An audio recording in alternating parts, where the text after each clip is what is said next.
Welcome back, everybody.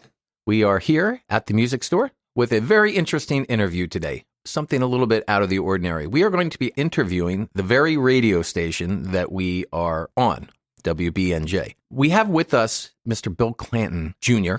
There are 3 William Clantons associated with WBNJ in New Jersey, but he was kind enough to come in here and have a discussion with us. And you may be asking, well, why are we talking about radio? And I guess my answer to that is, why not radio? Let's talk about radio. What can radio do that social media can't do? What can radio do that streaming doesn't do? Why is radio so cool? And why do old fogies like me still think it's cool to play on the radio? I have to say, when we do our little intros all the time, we write little pieces, or depending on the topic or the interview we're doing, we'll write a little piece of music as a personal challenge. And I just get the biggest giggles when you hear it over the air or like on terrestrial radio. It's very cool. So I guess the first question is, why does anybody go out and start a radio station? Why the radio station? Let's start with that. Well, it's a really good question because, oddly enough, it's a question that I was asked by my own wife recently as we're celebrating our 13th year on the air. Why? What was the purpose? Why did we do this? And I grew up in radio. I always had a passion for radio. I can remember as a kid pretending that I was playing radio station with an old cassette recorder, and I would be introing songs and talking like a DJ, and somewhere in a bucket of tapes somewhere is recordings of me at like 8 and 9 pretending to be a radio DJ. And now, of course, we fast forward to when I actually was choosing a career.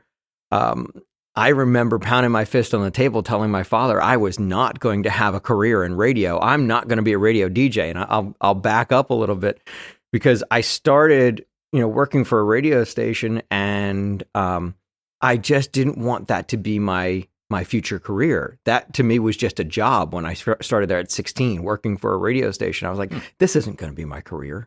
This is just a job until I get my career, which I wanted to be a music teacher. Oh, see, I was pumping gas at that time, so you had a much cooler job. Yeah, so it happened because my dad ended up leaving his job of 23 years as an auto mechanic, and he ended up, befriending the general manager and owner of a radio station in Manahawkin. And so he started working there. And I remember I said to the GM, all bold and everything, do you have any jobs that someone my age would do? And at the time, I think I was 15 at the time, and I didn't start until shortly after I was 16, though. And he gave me the most important job at the whole radio station. I cut the grass. Cut the grass.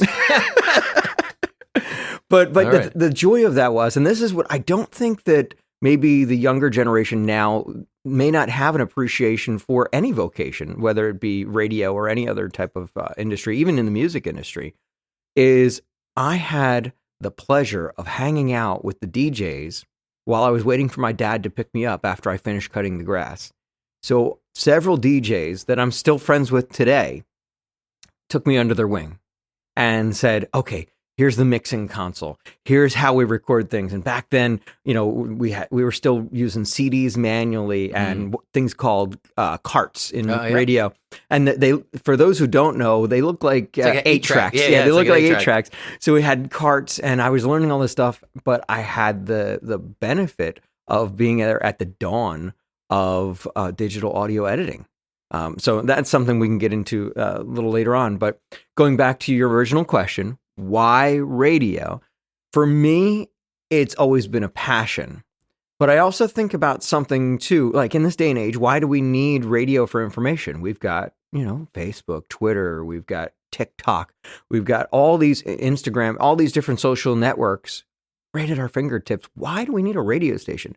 Radio was the original social network. There was something on TV last night, and it had it was a flashback, and there was a family sitting around. I think it was listening to a presidential something from Roosevelt, and the whole family was sitting around black and white the radio. And I was trying to explain to my daughter, at one point, people would literally sit around their living rooms. They weren't on their tablets. We didn't have computers. We didn't have TV. They would sit around, and a social interaction was listening to the radio. When I was a kid, I say kid now, but by perspective, when I was a teenager, soon to be young adult, I was hooked on a TV show that was on AMC and it was called Remember WENN.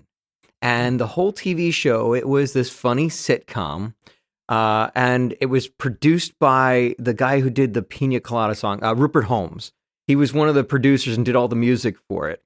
But the whole show was this cast that was the cast of a radio station, kind of like KRP in Cincinnati. Exactly what I was going to ask you. But set in the 40s. Oh, set in the 40s. Okay. Yeah. So whereas KRP was set in the 70s. And it was in the, I mean, it was very much a show of its time, right? Right. Exactly. So like going back and watching episodes of WENN, you saw them where they had to fill time. They had a real organist in the studio filling with music. They had the Foley artist doing the sound effects and everything. And you had the actors that would walk in, step up to the microphone, stick their finger in their ear and talk about the latest weather. Yeah. So it was, and that I found such a fascination around. And it's like, here I was in an age where technology was really at its dawn. When I first started in radio, the station I was working for was the first in the state of New Jersey to have automation. And I'm not talking about the old school automation in the 80s where it took up half this room and it was like 6 cart machines that worked on a carousel, and it was basically just pre-programmed input output. It would just switch from one tape to the next. Not tape automation. We're talking an actual computer that would tell a series of 6 CD jukeboxes which CD and track to play when, and then another device that actually played digital content of our commercials. And this was 1994, I believe.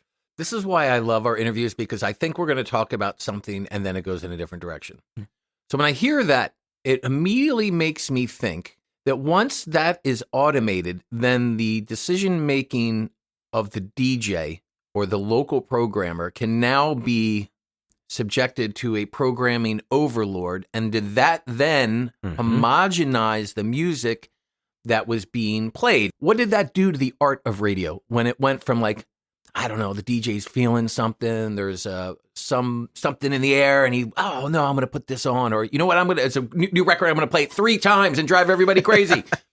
Did things change in the art of radio at that point? Yes, without a doubt. It totally changed. I can remember in my early years when I started as a DJ, I moved from cutting the grass up to actually being a DJ. And I can remember having a program director. Now, program director is your programming overlord, as you said, of the radio station. They are responsible for the brand of the station. They are responsible for every record that gets played. And I still say record. Yeah. Every song that gets played on the radio. They are in charge of organizing the talent. And I can remember being on the air, and it was around the time when Falco passed away. You know, the song Rock Me Amadeus. I think he was in a car accident or something. And it was the day after that had happened. And I felt that I could play Rock Me Amadeus. Why not? So I pop it on, and within like 60 seconds of it hitting air, I have a program director at my door of the studio. If it's not on the list, you don't play it. And that's when I realized, yes, things have changed. Now, the program directors themselves, they're using software, and they have been for years, since the 80s, software that actually chooses the songs for them. They may pre-program it with a total amount of songs in each category, and then they can play with the flow and adjust the tempo and all that. But software to schedule the songs has been around for years. That just merged with now, okay, well, we don't need the DJ there. So like in 94 or 95, when I saw these computers being installed, immediately within the same week of it going live, our nighttime DJ and overnight DJ were fired. Wow. How much of the drive to implement or automate was due to the rights reporting requirements? In other words, was there a job where there was somebody who was charting every song at the time of the day to report to BMI and ASCAP, and then say, hey, look, if we just put this in a machine, we can like chop out a $50,000 a year salary? Or was that just a byproduct? See, a lot of that it existed back then, but that same software that is scheduling your songs has the ability to export. So when ASCAP or BMI would say, okay, it's time to report. Back then, I would say in the 80s, 90s, we didn't have to report every single song. They would take a segment of the music you play, and then from that, figure out the percentages. So the system was broken years ago. Oh, gotcha. Okay. But so what would happen is a program director would get a list of dates that they wanted samples from. So they might say, okay, we want 2 weeks of all the songs you played over this quarter, just a 2-week segment.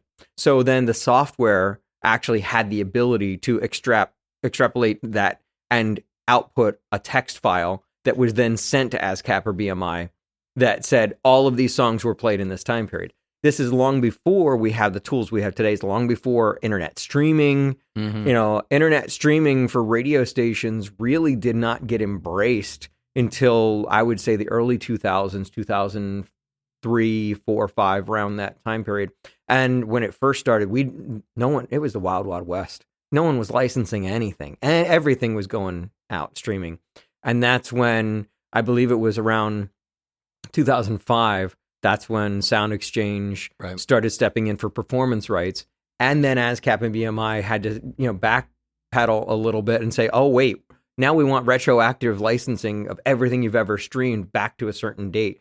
So the radio industry took a real, kick.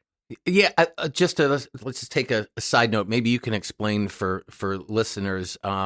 I don't think most listeners don't understand that how artists and performers and were compensated for terrestrial radio, and then what Sound Exchange did for artists and performers. It's a different beast, right? And so maybe just do a quick explanation on that. So ASCAP and BMI and CSAC, they're the big three. They are performance rights organizations, or PROs, as we say in the industry.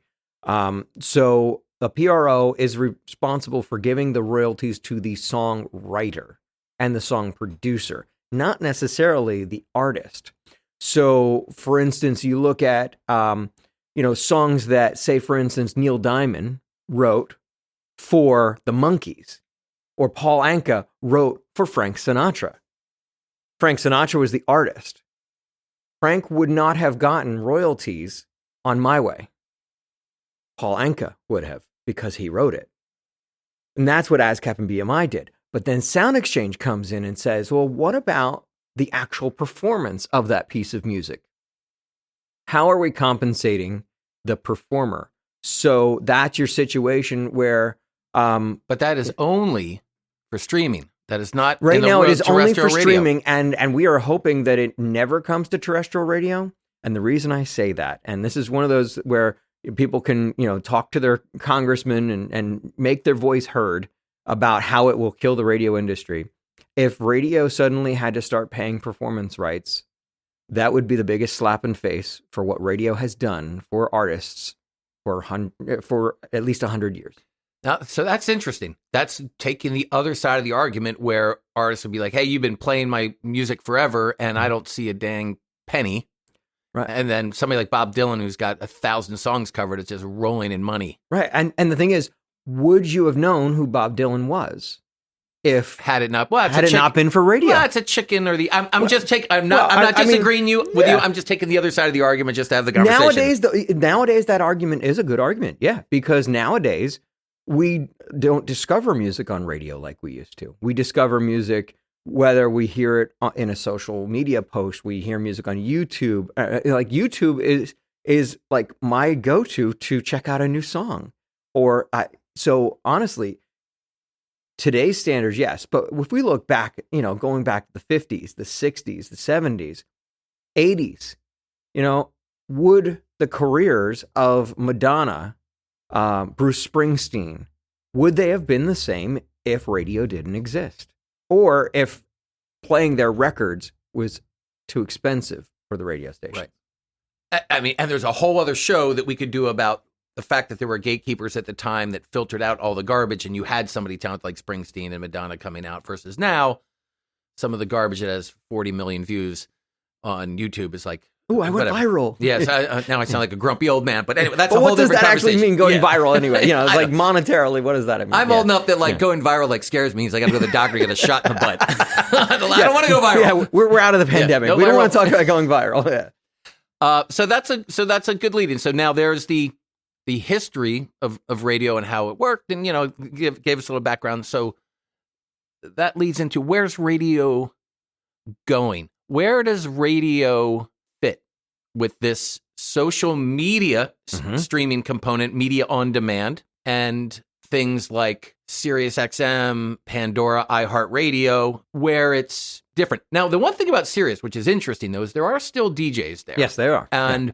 the thing about Pandora that most people don't know is when Pandora started, they, and to this day, still have musicologists on staff that curate and filter through the music. Yeah. So even on a certain artist you may like, and it's a very well-known artist, you're not going to get, at least before Pandora went on demand, but the stream version of Pandora, you would just get the stuff that was past the mustard test, right? Right. Which goes back to what you're saying about radio breaking Springsteen and all that. How does radio fit?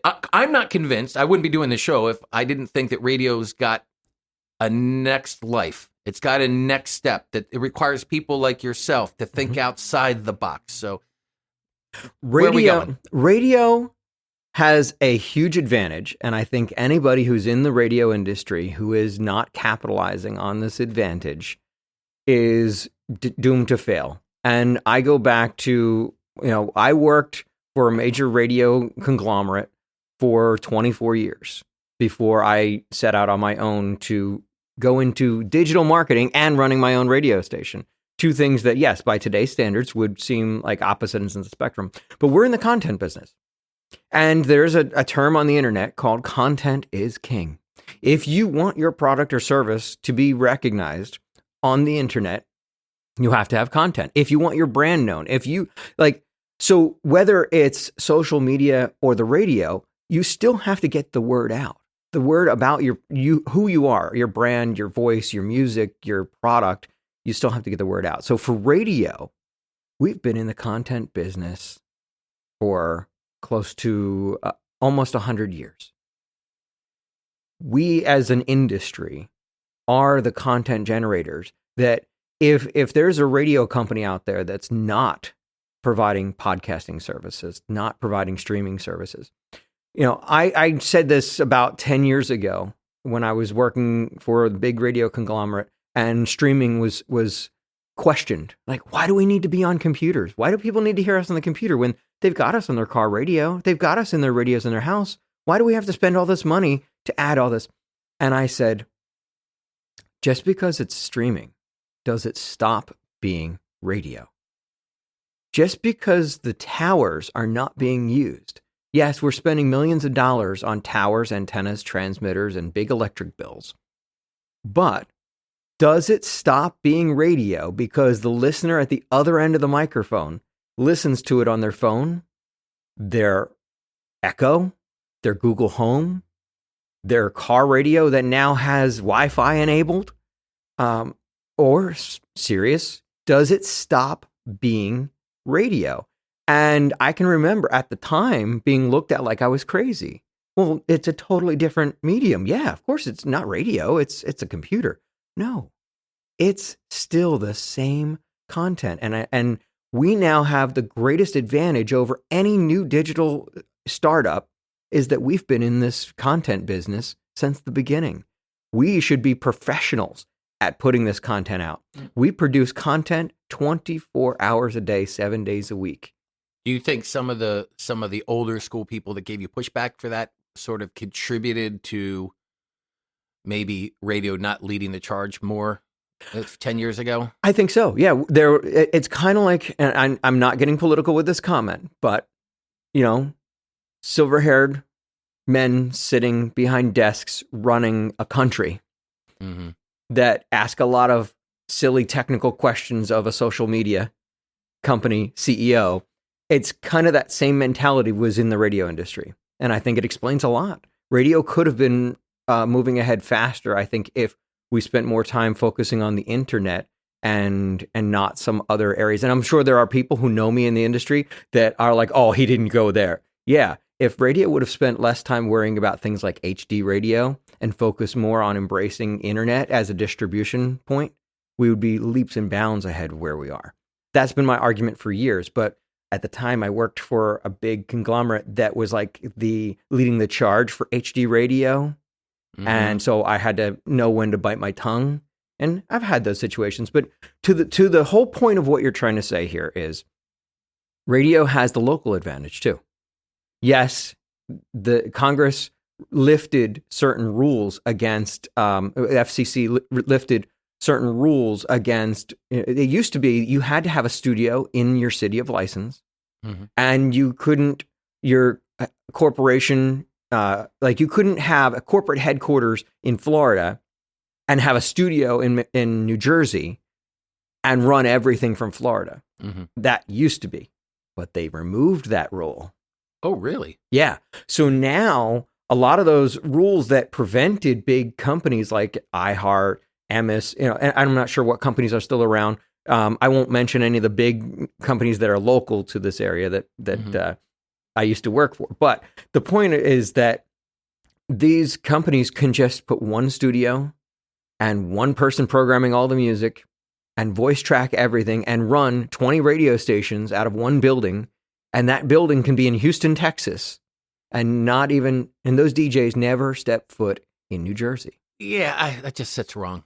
It just sits, I mean, just in the gut, it goes against, music, goes against art and music as protest, as thought-provoking, as leading a charge. Microphone on the street corner. That's what radio was, and that's what radio can still be. And I think that's where our biggest asset is in the case of stations like where we are right now on WBNJ. We are a local station. Our studios are in Barnegat. Our license, we are a 4,500 watt station licensed by the FCC to Barnegat, New Jersey. Our studios are in Barnegat.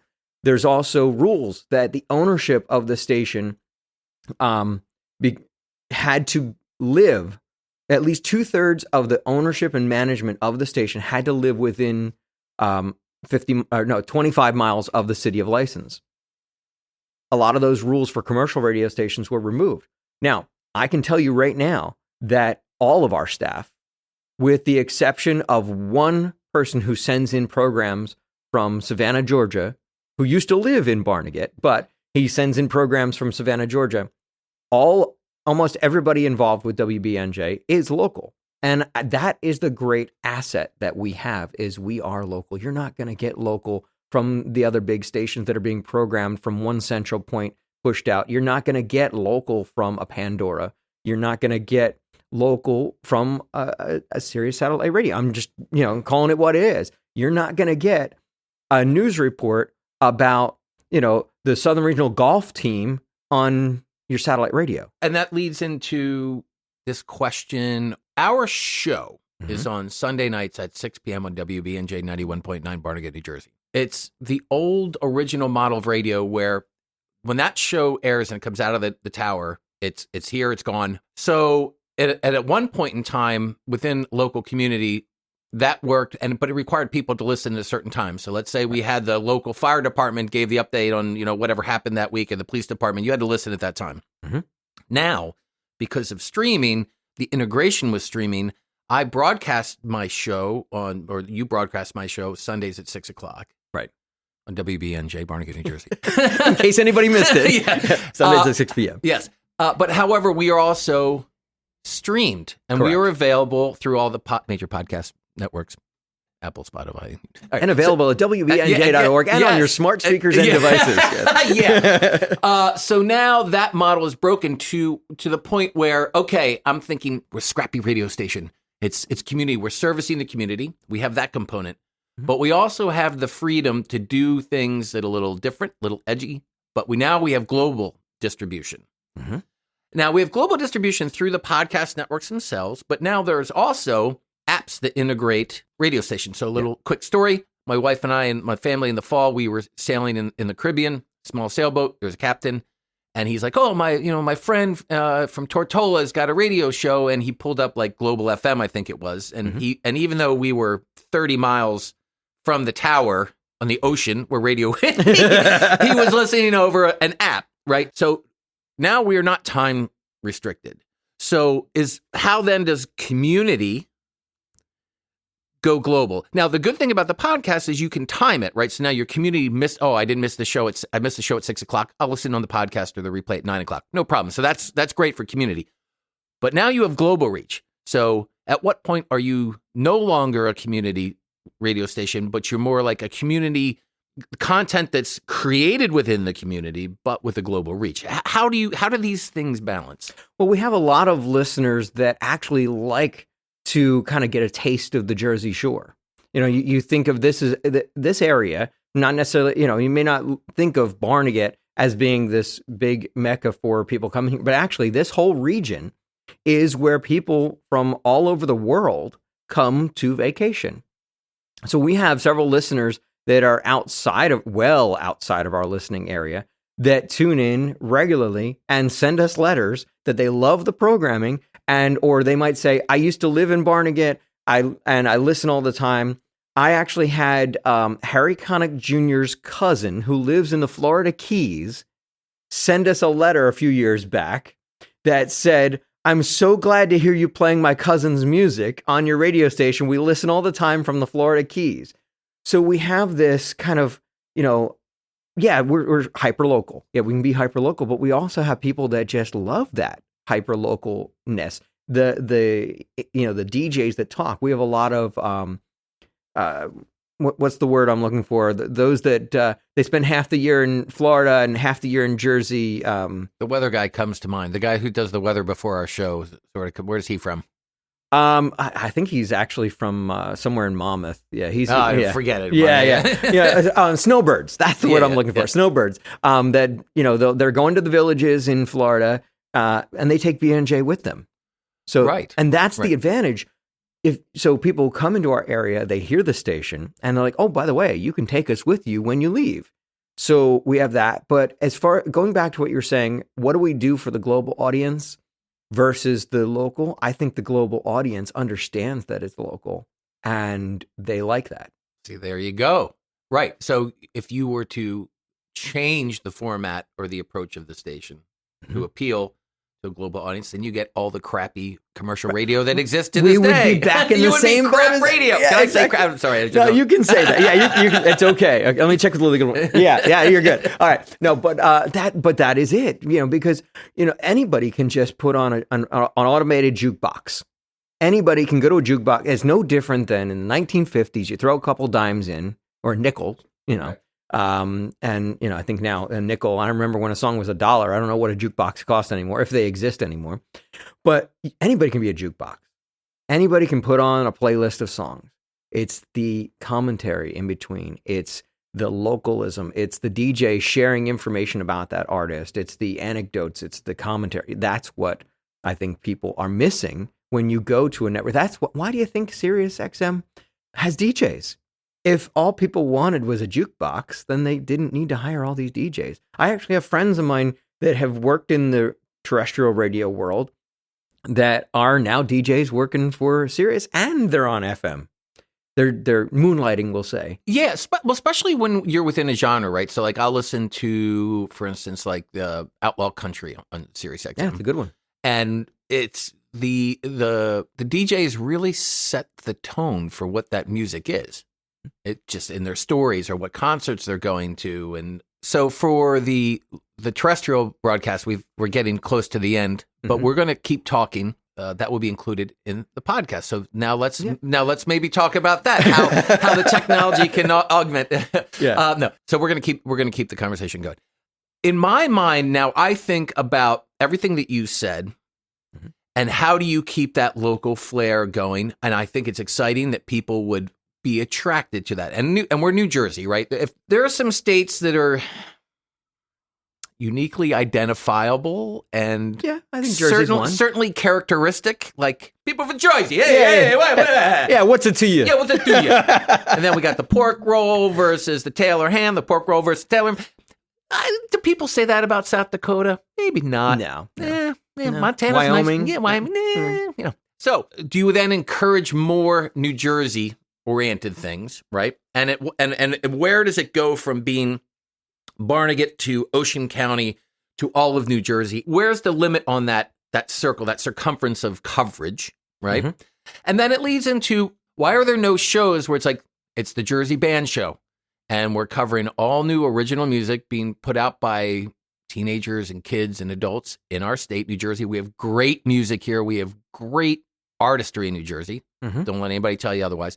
And honestly, let's say it's really the Philly, New York, Jersey metro area. New Jersey sits in the middle between Philly and New York, but there's a ton of culture here, right? Why is community radio or local radio not doing more of that? Or am I being ignorant and it does do that and I just don't know about it? Well, I know of one radio station in particular. And as soon as I mention the name of the show, everyone, because I know that we actually have, remarkably enough, we have a lot of crossover audience. So if I mention a program named Jersey Rock, Right. and I know the host of the show, and the show has taken on several different hosts over the past 15 years on this particular radio station, and they do it.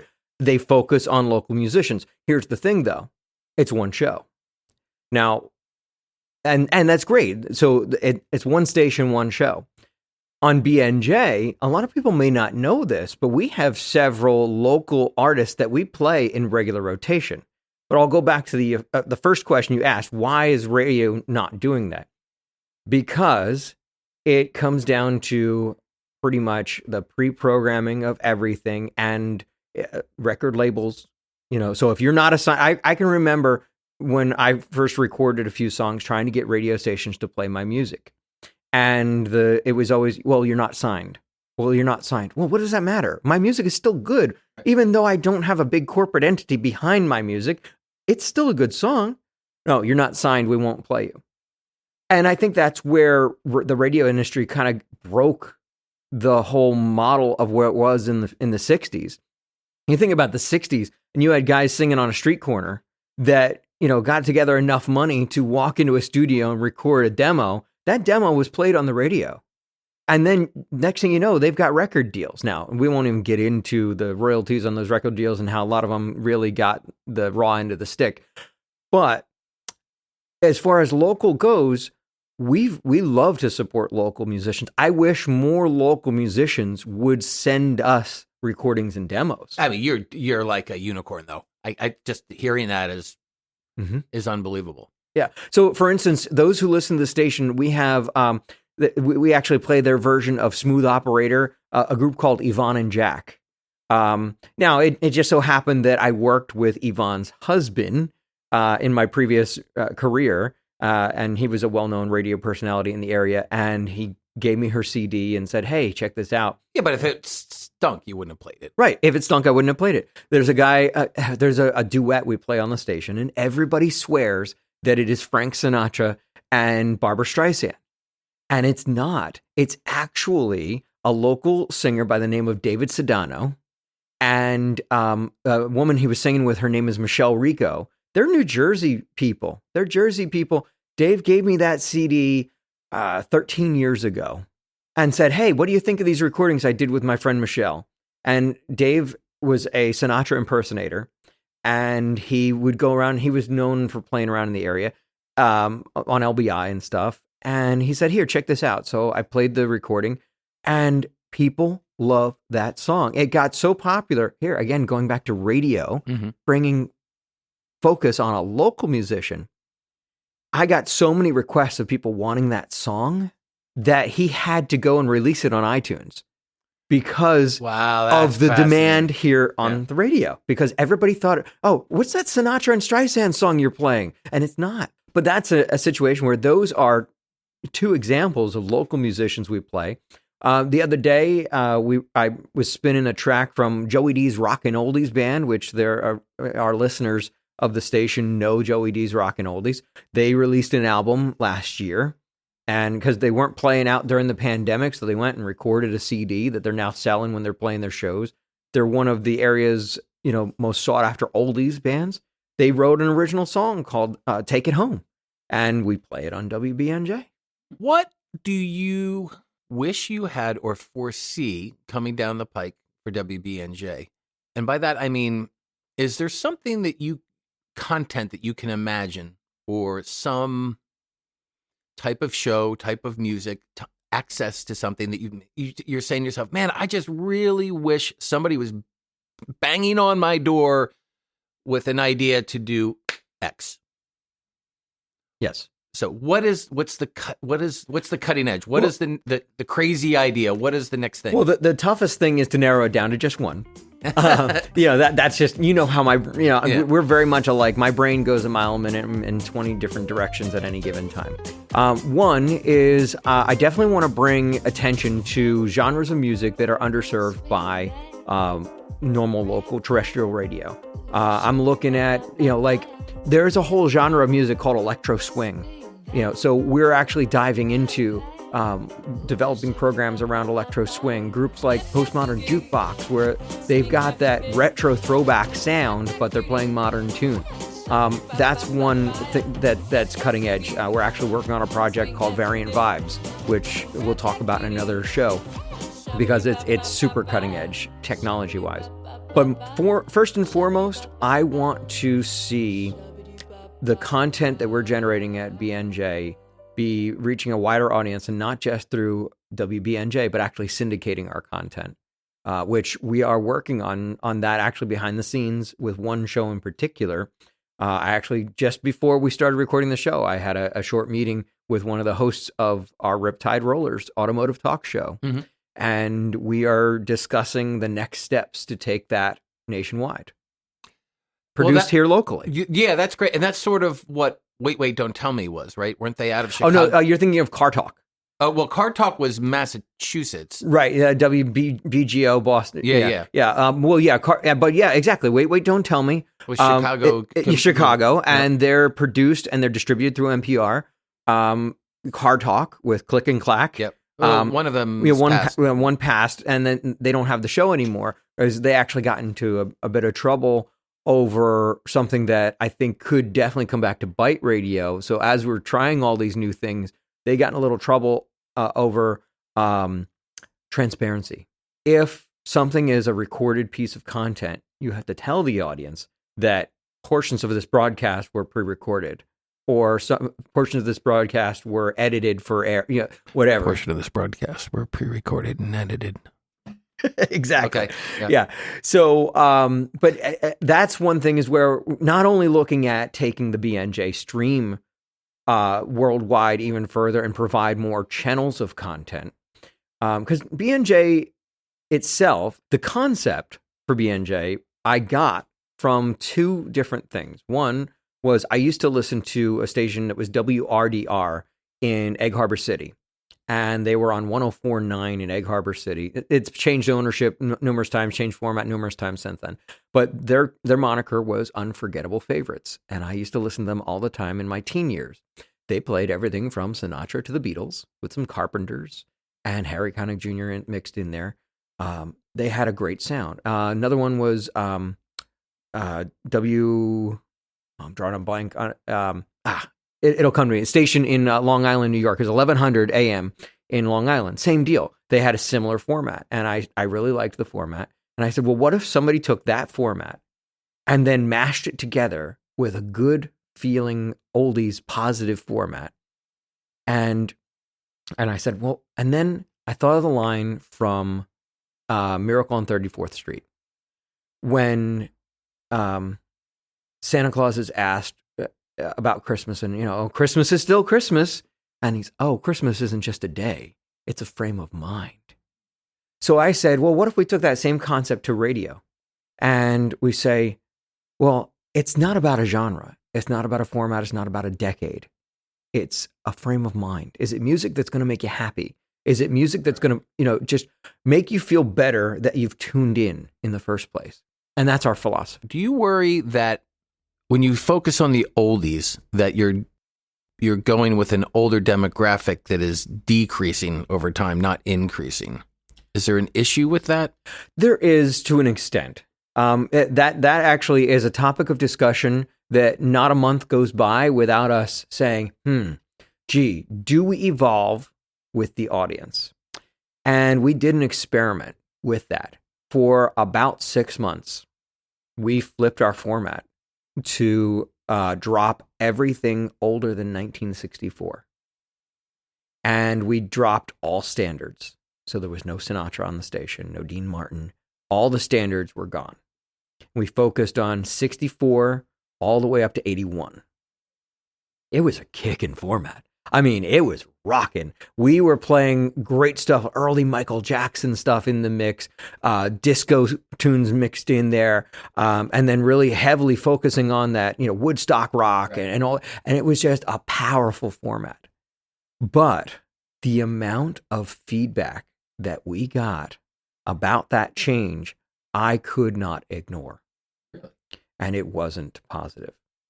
We did get positive feedback, but the amount of negative feedback that we got from that, I could not turn a blind eye to, which then leads to, I'll get back to your first question about this whole other show about whether or not you should listen to that or not. And So I pretty much made the executive decision that we were going to go back to our original roots of what made the station popular in the first place. So how about this as an idea? Mm-hmm. What if, so, squeaky wheel gets the grease. So some people were adamant about not being happy about it. But what about shows like ours or these other new formats? You start sneaking in programs within times. Yep. Where most of those listeners are going to listen online anyway. And you can kind of keep both sides of the camp happy, but then start to migrate. And also in doing so, you're then expanding to, again, the global audience. And and then it begs the question, what's the advantage then to the station as a going on concern to being spread out to different areas and different types of music and that sort of thing? Well, that's a perfect question. So early in our discussion, I made some negative comments about HD radio. I'm not against HD radio. I think that too much focus was put on HD radio when more focus should have been put on internet, but I'm not against it. So one of the things that we are doing, and I can see it happening within perhaps the next 12 months, the station going to HD broadcast. Now, you might be thinking, okay, well, how does that tie with what we were just saying? HD broadcasting gives us the ability to broadcast multiple channels on one FM frequency. So somebody with an HD radio could go to WBNJ channel 2, still at 91.9 FM, but be able to go to channel 2. And channel 2 could be that rockin' 60 to 81 format, as opposed to, and not mess with the original, ain't broke, don't fix it. Leave channel 1 the way it is, and then I could develop an all doo-wop channel if I wanted to. I could develop an all talk channel where all of our talk programs play all day long. And how many channels can be? I believe current HD technology, you can have more than 3, but I think the current technology at its infancy is 3 if we go with the older tech, but what's emerging now, you can start to see stations up to 5 and 6 channels on one frequency. That's fantastic. So then each of those channels we're broadcasting on FM, multi-channel, but then we can make individual streams available worldwide. And your FCC license covers that? Because well, you're still technically on the same frequency? Right, because the license has nothing to do with programming. A lot of people have that's a misunderstanding, because I remember early on, people said, oh, wow, the FCC is allowing you to put that on the air. And well, the FCC doesn't dictate my programming. The FCC only has a small amount of rules that we have to abide by. 1, our transmitter has to broadcast on the right frequency at the right power. Right, okay. 2nd, we can't use any profanity. 7 words. What? Exactly. Yeah, no profanity. And then as far as being a nonprofit radio station, we have 3 other rules that we have to abide by. 1, we cannot do a call to action for a commercial business. Right. We can tell you about them, who, what, when, where, but I cannot say, go buy their product. You can't say, go to Waterview Music in Barnegat, New Jersey, for instance, and you are not allowed to say... I'm not allowed to say that. They have a special on guitars, which we don't. Right, exactly. Okay, and then But you can say this show is... brought to you by, or supported by. Sponsored? Sponsored by, yeah. Okay. Absolutely. Underwriting. So we can say that. Anything, matter of fact, we can even say, but we can say a slogan, but we can't say they have the best smelling guitars. We can't do any comparative language. Nothing comparative. Oh, So comparative. in the advertising, The greatest. The most amazing. Right. The most amazing. Unbelievable. Exactly. They have a wide selection. Even things like that is gray area to even say they have a wide selection. But we let, that's gray Are you allowed area. to say, because we haven't done this, but I thought about go to fromthemusicstore.com to find out more. And then are you allowed to say, which we're not saying, but would you be allowed to say, and we have t-shirts now, so I got t-shirts so I can give host and guest t-shirts, is that called, that is a call to action? It is technically a call to action, but you could always, it's all semantics, Yeah. For more information about where you can get our t-shirts. Right. You see? Yeah. But then the third rule that is critical for nonprofit radio stations, and this is a big one. This is the biggest one that I've had people kind of get in my face about. Why aren't you talking about this on the air? Or why aren't you promoting my political party? Because we are not allowed as a nonprofit radio station, and that's for any radio station that is 91.9 and lower on the dial. And who has a dial anymore? Yeah. But basically, it's 88.1 all the way up to 91.9 on your FM dial. Cannot do political advertising for any political party. So wait, you're actually at the top end of the frequency within that rule? Yeah, we are the last frequency spot before it switches to the commercial band. So you're not allowed to talk to politics, which is great. You know what? I'm actually going to have a sign made for the store here that says, no playing politics or Stairway to Heaven. Right, exactly. It works. Yeah, exactly. We don't talk about religion, politics, or Stairway to Heaven. Yeah. Even though it may be the greatest song in the world. The greatest guitar solo ever. Yes. I was thinking Tenacious D, Yeah, exactly. The greatest song in the world, But Pick a Destiny. Again, I find that wonderful. I mean, I have my own political leanings, and I go to certain outlets to get that. Right. But... Well, in particular, let's talk about music. This show's got to go for 3 hours. Sorry. So within music, right? There's no politics here. This is there's some, in this day and age, there seems to be fewer and fewer things that people have in common, but one of them is music.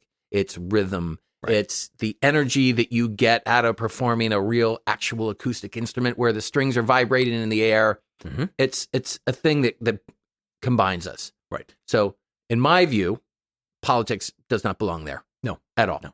Politics and music, artists and politics shouldn't get together, Well, there's a strong history of music. Protest songs. Yeah. In fact, in one of our episodes, News Bits #1, we talked about the Ukrainian war propaganda songs that are out there. So there's definitely a place for it, but in terms of enrichment and education, I just don't think it belongs there. And certainly not in my business. Fortunately for you, you're not allowed to. You know what's great about that too is I can imagine that shuts down a lot of awkward conversations. It does. Where if you were you could do it, but you'd be yeah, we're not really allowed to say that because this guy's wacko. And that it's tough for us sometimes as a nonprofit when we're faced with those situations where either we can't give, because you know what? Political advertising is good money. When I worked in commercial radio, political advertising was great money. Pretty much it would be September. Those ads would start coming in, paid for by the people, blah, blah, blah. Yep. Those ads would be great money for commercial radio, but nonprofit radio cannot benefit. So, we're forced to just, take underwriting and support from listeners. But I think, though, because we're not focusing on the mainstream topics, it frees us up to be that local voice, to hear local musicians. So I'll say it again, any local musicians in New Jersey, the entire state of New Jersey, that have a demo of something that, and I'm not worried about genre, because if I got enough response for different recordings, I would have no problem putting a locally produced music show on the station. Now, I don't want to step on the toes of my friends over at Jersey Rock, but it would be great. I mean, to say that one show for New Jersey based or New York and Philly based is dude. And I know you're not saying this, but as a musician and artist, I'm kind of you're really one, okay, we only get one show. But they focus on one genre. I would actually open it up to, if there was a jazz artist who wanted to let me hear their stuff, If there was an oldies, a folk singer that had a recording and they want to get it on the radio, I would love to produce a locally produced music program. I've had local artists on the station before. I remember there was a group called I'm merging a couple different the Roustabouts. That's it, the Jersey Roustabouts, and they are an oldies band. Lead singer kind of looks like Elvis.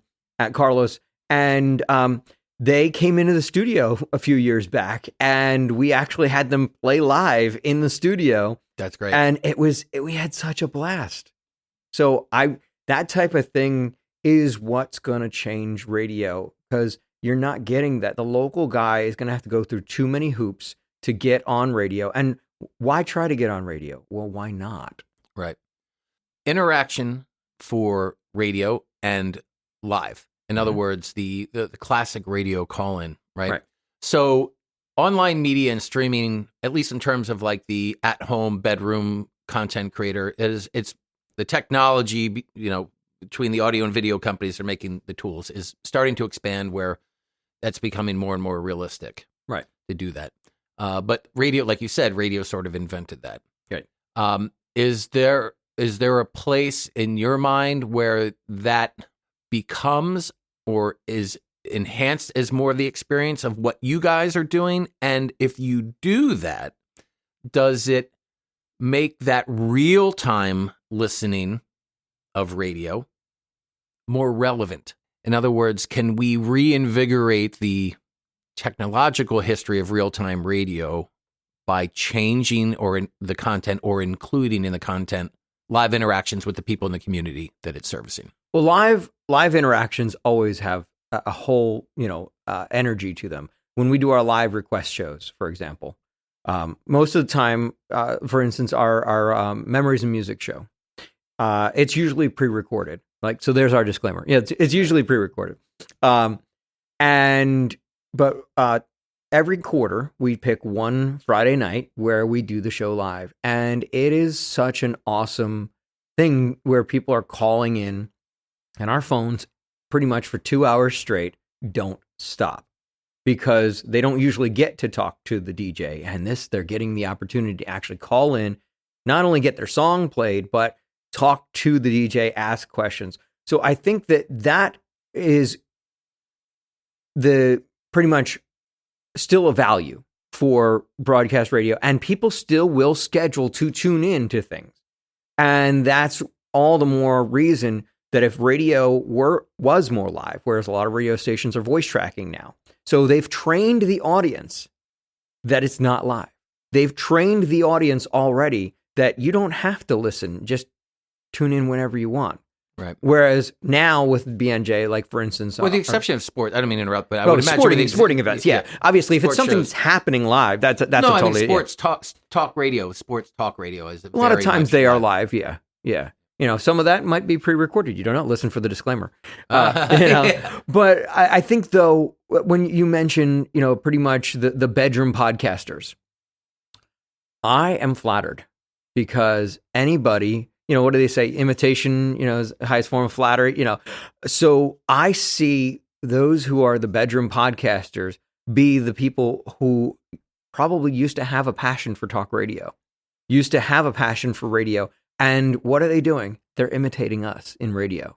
They're imitating what we've been doing, since the first radio station was invented. They're creating content using a microphone and talking to the public.